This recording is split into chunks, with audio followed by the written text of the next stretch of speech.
Welcome to Eschborn Frankfurt 2025. This is the 62nd edition of der Radklassiker, one of two German races on the World Tour calendar. Historically, it's been one for the sprinters, and we do have former winners Jasper Philipsen and Pascal Ackermann on the start line. In recent years, though, there's been a shift towards the classic specialists, and there are plenty of them here today as well, including Julian Alaphilippe, Michael Matthews and Neilson Powless. Defending champion Maxim Van Gils is absent after a crash at Amstel Gold, but last year's runner-up Alex Aranburu leads the Cofidis squad. While former national champions Nils Politt and Maximilian Schachmann will be flying the flag for Germany. Well, the race organisers have stuck with the same formula as last year. 2 climbs of the Feldberg and 3 climbs of the Mammelshain, just under 200 kilometres to cover. The Taunus Hills will provide a perfect springboard for the attacks, and anything's possible today. It could be a long-range solo effort, a reduced group, or even a bunch sprint on the finish line in Frankfurt. Once the race director and former winner Fabian Wegemann had waved them off, it took a few kilometres for the breakaway to form.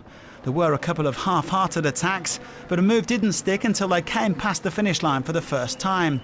2 riders going clear, Laurens Pithy of Red Bull-BORA-hansgrohe and Pierre Thierry in the red of Arkea B&B Hotels. The peloton were happy with that, so Pithy and Thierry quickly opened up a big gap as the 126 riders made their way out into the Taunus Hills. On the first climb of the Feldberg, 11 kilometres at 5%, the 2 leaders managed to eke out a maximum gap of over 6 minutes. But slowly but surely that was whittled down before the summit, with Alpecin-Dekoninck's Michael Gogol pacing the peloton on behalf of Philipsen, the bunch not wanting to give Pithy and Thierry too much freedom. Lidl-Treg's Tim de Klerk was also helping out at the front of the bunch for his leader Thibaut Nys, 5th at Liège-Bastogne-Liège last Sunday. It was soon time to hit the Mammelshain for the first time, and the moment the road began to rise again, Pithy cracked. The Kiwi unable to stay with Thierry, who ploughed on solo. The Frenchman leading the way up this famous climb, with the peloton around 3.5 minutes further back. But it was game faces on as they approached the final 100 kilometres, with Red Bull-BORA-hansgrohe and EF Education EasyPost really upping the tempo. 21-year-old Thierry was powerless to resist this charging peloton, and he was swallowed up on the second hike up the Mammelshain. They were straight onto the second climb of the Feldberg, going up the shorter but steeper side, with Jayco-AlUla doing some real damage.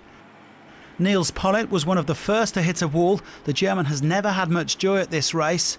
Roger Adria, who was 5th here last year, also going backwards. And so too was Alaphilippe, although his group would have a chance to catch up again after the summit. There were over 50 kilometres to cover before the final and potentially decisive climb of the Mammelshain. But Jayco-AlUla and UNOX Mobility kept pushing things on. They were obviously confident that their punchy sprinters, Michael Matthews and Magnus Cort, could get the job done in Frankfurt. The 2 teams making it very hard for any of the chasers to get back on. Indeed, the Alaphilippe group would never catch up, and only around 40 riders were still in contention as they approached the Mammelshain for the final time. They included Matthews, Cort, Aranburu, Powless, Schachmann, Hirschi and Velasco. On to the last climb of the day then, and Powless, in pink, was the first man to up the tempo. Alessandro Covi then made his move on the left-hand side, but neither man was able to get a gap. A group of around 20 riders heading into the trees, and there Max Schachmann went clear. The German was joined by Andreas Leknersund and Gregor Mühlberger. That trio opened up a gap of around 10 seconds, but they had to work together, and Leknersund was unwilling to give any turns with his teammate Cort just behind. It was going to be a tall order staying out in front then, but Schachmann and Mühlberger gave it a good go. UNOX also showing their strength in depth as Frederic de Varsenes tried to bridge across with Powless in what was turning into a sensational finale. But they simply couldn't open up the gap, and eventually, with just over 18 kilometres remaining, it all came back together again. This group of 30 or so riders heading back into Frankfurt for a bunch sprint.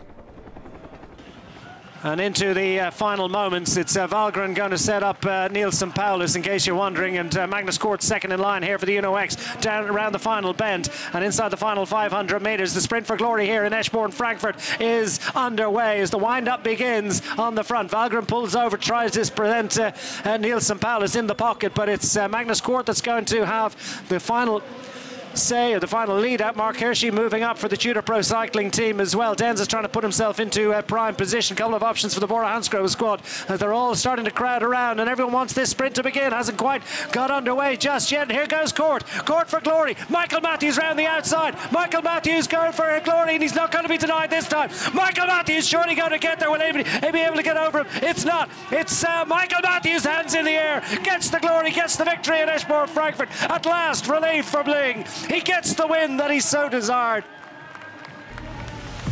After coming third back in 2011 and second in 2018, Michael Matthews finally has his first victory at Eschborn Frankfurt. After some solid results in the Spring Classics, including fourth at Milan-San Remo and fifth at the Amstel Gold Race, the Aussie also has his first win of 2025.